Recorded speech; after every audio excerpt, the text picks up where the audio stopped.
अथ श्रीदुर्गा सप्तशती एकादशोऽध्यायः। देवताओं द्वारा देवी की स्तुति तथा देवी द्वारा देवताओं को वरदान। ध्यानम्। ओम बालरविद्युतिमिन्दुकिरीटां तुङ्गकुचां नयनत्रययुक्तां स्मेरमुखीं वरदाङ्कुशपाशा भीतिकरां प्रभजे भुवनेशीम्। ॐ ऋषिरुवाच देव्या हते तत्र महासुरेन्द्रे सेन्द्रासुरा वह्नि पुरोगमास्तां कात्यायनीं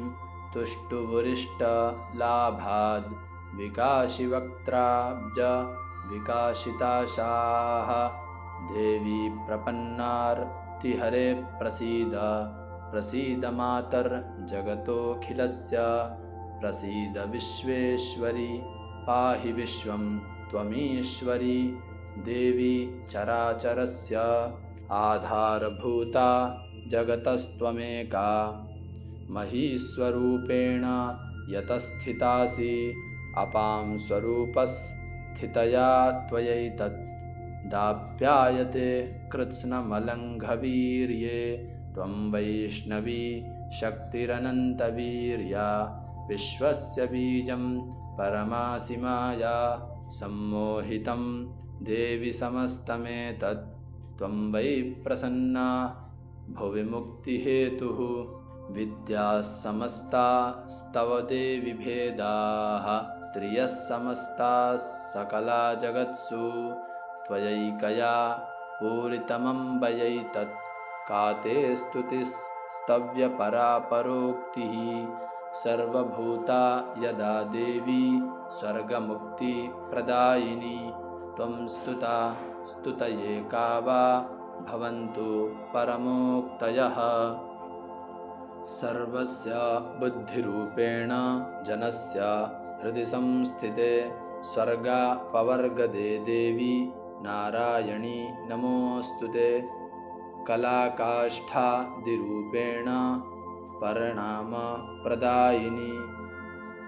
विश्वस्योपरतौ शक्ते नारायणी नमोऽस्तुते सर्वमङ्गलमङ्गल्ये शिवे सर्वार्थसाधिके शरण्ये त्र्यम्बके गौरी नारायणी नमोऽस्तुते सृष्टिस्थितिविनाशानां शक्तिभूते सनातनी गुणाश्रये गुणमये नारायणी नमोऽस्तुते शरणागत दीनार्त परित्राणपरायणे सर्वस्यार्ति हरे देवी नारायणी नमोऽस्तुते हंसयुक्ता विमानस्थे ब्रह्माणि रूपधारिणी कौशाम्भक्षरिके देवी नारायणी नमोऽस्तुते त्रिशूलचन्द्रा हिधरे महावृषभ वाहिनी माहेश्वरी स्वरूपेण नारायणी नमोऽस्तुते मयूरकुक्कुटवृते महाशक्ति धरे नघे कौमारी रूपसंस्थाने नारायणी नमोऽस्तुते शङ्खचक्र गदाशार्ङ्ग गृहीता परमायुधे प्रसीद वैष्णवीरूपे नारायणी नमोऽस्तुते गृहीतोग्र महाचक्रे दंष्ट्रोद्धृतवसुन्धरे वराहरूपिणि शिवे नारायणी नमोऽस्तुते नृसिंहरूपेणोग्रेण हन्तुं दैत्यान् कृतोद्यमे त्रैलोक्यत्राणसहिते नारायणी नमोऽस्तुते किरीटिनि महावज्रे सहस्रनयनोज्ज्वले वृत्रप्राणहरे चैन्द्री नारायणी नमोऽस्तुते शिवदूती स्वरूपेण हतदैत्य महाबले घोररूपे महारावे नारायणी नमोऽस्तुते दंष्ट्राकरालवदने शिरोमाला विभूषणे चामुण्डे मुण्डमथने नारायणी नमोऽस्तुते लक्ष्मीलज्जे महाविद्ये श्रद्धे पुष्टिस्वधे ध्रुवे महारात्रि महाविद्ये नारायणी नमोऽस्तुते मेधे सरस्वती वरे भूतिबाभ्रवि तामसी नियते त्वं प्रसीदेशे नारायणी नमोऽस्तुते सर्वस्वरूपे सर्वेशे सर्वशक्ति समन्विते भयेभ्यस्त्राहि नो देवी दुर्गे देवी नमोऽस्तुते एतत्ते वदनं सौम्यं लोचनत्रयभूषितं पातु नः सर्वभीतिभ्यः कात्यायनी नमोऽस्तुते ज्वालाकरालमत्युग्रमशेषासुरसूदनं त्रिशूलं पातु नो भीतेर्भद्रकाली नमोऽस्तुते हिनस्ति दैत्यतेजांसि स्वनेना पूर्यया जगते सा घण्टा पातु नो देवी पापेभ्यो नः सुतानिव असुरा सृग्वशापङ्का चर्चितस्ते करोज्ज्वलः शुभाय खड्गो भवतु चण्डिके त्वां नता वयं रोगानशेषा नपहंसि तुष्टा रुष्टा तु कामान् सकलानभीष्टान् त्वामाश्रितानां न विपन्नराणां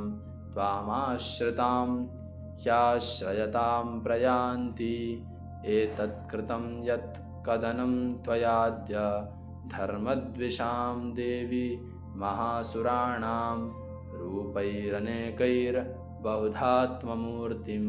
कृत्वाम्बिके तत् प्रकरोति कान्या विद्यासु शास्त्रेषु विवेकदीपे स्वाद्येषु वाक्येषु चकात्वदन्या मम त्वगर्ते तिमहान्धकारे बिभ्रामयत्ये तदतीव विश्वं रक्षांसि यत्रोग्रविशाश्च नागा यत्रारयो तस्यु बलानि यत्र दावानलो यत्र तथाब्धिमध्ये तत्र स्थिता त्वं परिपासि विश्वं विश्वेश्वरि त्वं परिपासि विश्वं विश्वात्मिकाधारय सीति विश्वं विश्वेशवन्द्या भवती भवन्ति विश्वाश्रया ये त्वयि भक्तिनम्राः देवि प्रसीद परिपालय नोरभीतेर्नित्यं यथासुरा वधादधुनैव सद्यः पापानि सर्वजगतां प्रशमं नयाशु उत्पातपाकजनितां श्चमहोपसर्गान् प्रणतानां प्रसीद त्वं देवि विश्वार्तिहारिणी त्रैलोक्यवासिनामीड्ये लोकानां वरदा भव देव्योवाच वरदाहं सुरगणा वरं यन्मनसेच्छथ तं वृणुध्वं प्रयक्ष्यामि जगतामुपकारकं देवा ऊचुः सर्वा बाधा प्रशमनं त्रैलोक्यस्याखिलेश्वरी एवमेव त्वया कार्यमस्मद्वैरी विनाशनं देव्युवाच वैवस्वतेऽन्तरे प्राप्ते 28 युगे शुम्भो निशुम्भश्चैवान्या व्युत्पत्स्येते महासुरौ नन्दगोपगृहे जाता यशोदा गर्भसम्भवा ततस्तौ नाशयिष्यामि विन्ध्याचलनिवासिनी पुनरप्यति रौद्रेण रूपेण पृथिवीतले अवतीर्य हनिष्यामि वैप्रचित्तांसु दानवान् भक्षयन्त्याश्च तानुग्रान् वैप्रचित्तान् महासुरान् रक्तादन्ता भविष्यन्ति दाडिमी कुसुमोपमाः ततो मां देवताः स्वर्गे मर्त्यलोके च मानवाः स्तुवन्त्यो व्याहरिष्यन्ति सततं रक्तदन्तिकाम् भूयश्च शतवार्षिक्या मनावृष्ट्या मनंभसि मुनिभिः संस्तुता भूमौ संभविष्याम्य योनिजा ततश्शतेन नेत्राणां निरीक्षिष्यामि यन्मुनीन् कीर्तयिष्यन्ति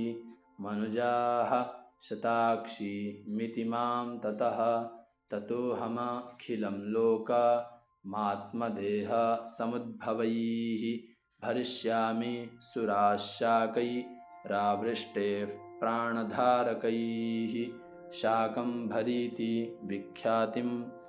तदा यस्याम्यहं भुवि तत्रैव च वधिष्यामि दुर्गमाख्यं महासुरं दुर्गादेवीति विख्यातं तन्मे नाम भविष्यति पुनश्चाहं यदा भीमं रूपं कृत्वा हिमाचले रक्षांसि भक्षयिष्यामि मुनीनां त्राणकारणात् तदा मां मुनयः सर्वे स्तोष्यन्त्या नम्रमूर्तयः भीमादेवीति विख्यातं तन्मे नाम भविष्यति यदारुणाख्यस्त्रैलोक्ये महाबाधां करिष्यति तदाहं भ्रामरं रूपं कृत्वा संख्येय षट्पदं त्रैलोक्यस्य हितार्थाय वधिष्यामि महासुरं भ्रामरीति च मां लोकास्तदा स्तोष्यन्ति सर्वतः इत्थं यदा यदा बाधा दानवोत्था भविष्यति तदा तदा वतीर्याहं करिष्याम्यरिसंक्षयम् ओम। इति श्रीमार्कण्डेयपुराणे सावर्णिके मन्वन्तरे देवीमाहात्म्ये देव्यास्तुतिर्नामैकादशोऽध्यायः। ओम जय माता दी। अगर आप सभी को वीडियो पसंद आए तो वीडियो को लाइक कीजिए, चैनल को सब्सक्राइब कीजिए और कमेंट में जय माता दी ज़रूर लिखिए। मिलते हैं अगले वीडियो में, तब तक के लिए आप सभी को जय श्री राम।